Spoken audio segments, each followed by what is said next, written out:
Now, one thing we want to touch on, since we're talking about scissors, is thinning shears. We do a lot of thinning shear work in our videos, a lot of drop-coated breeds we use them on. You know, if you ever get a hole, for instance, why don't you cut a hole right here on the side, just not a big hole. But, for instance, if you do cut a hole in the side of your dog, we want to take these thinning shears and we can actually use them as an eraser. So if you ever make a huge mistake, the dog jerks or somebody comes in the door, take your thinning shears and just go right around that hole. Don't get into the hole. If you get into the hole with the thinning shears, it's going to make the hole even bigger. But you can see I'm actually working the way around that hole, and I'm actually just blending that in, and I'm just removing the hole away from this dog's coat, and you can see it. I'm virtually made it disappear with the thinning shears. So these are great as almost like a magician. It's like almost like a magic eraser. So if that ever happens, take out your thinning shears.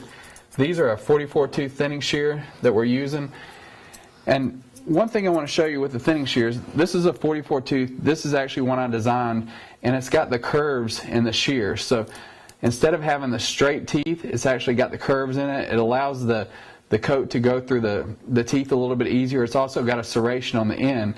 And then the other blade is a standard blade, which does the cutting. But a lot of people tend to, you'll see them as they scissor this coat. For instance, if Sue's going to scissor this part of the dog, a lot of people will use them as a scissor, and what happens is you're not actually doing what the thinning shear was designed to do. You're doing more of a cutting motion. And instead of doing a cutting motion, if you see the way Sue's actually pulling the scissor through the coat or the thinning shear through the coat, that's what makes this thinning shear work, because you're actually doing more blending than you are cutting.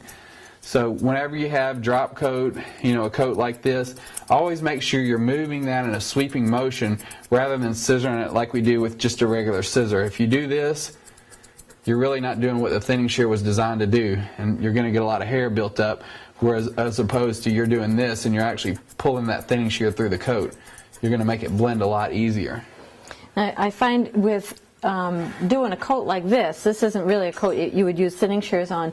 When I do my puppies for the first time, they're usually very ticklish, so it's really, and they have very soft coats, so that it's really easy to make scissor marks in them. So what I usually do is I try to carve in, you know, at least get my outline with my straight shears, and then I go back with my thinning shears and just kind of blend, kind of like what Jay did to that hole right there that I had put in her coat. Just take your thinning shears. You can soften a lot. If you have a dog that is very ticklish and moves around a lot, I'll actually come in with my thinning shears and cut in all of these lines here using thinning shears rather than straight shears on a really soft puppy coat. It'll keep the coat is already very soft, so it'll keep the coat looking nice and soft, and you'll have a lot less scissor marks in the dog's coat.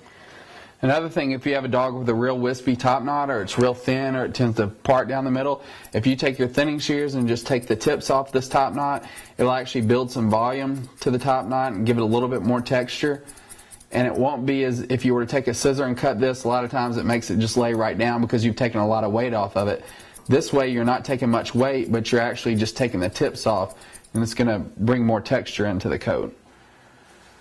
I always use my thinning shears with like a Bichon head also, or any kind of a teddy style head. You can scissor in your head, get the length that you want, and then take your thinning shears and just go over everything that you just scissored.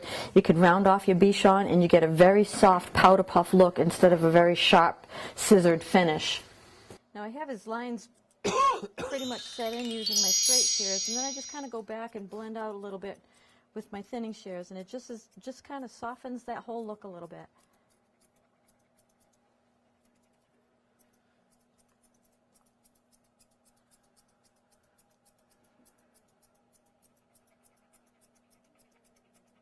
Good boy.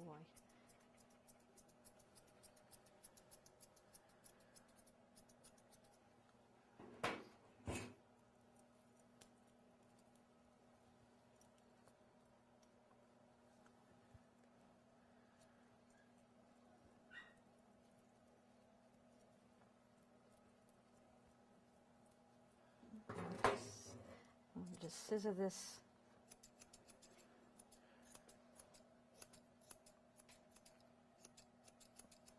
back into his neck.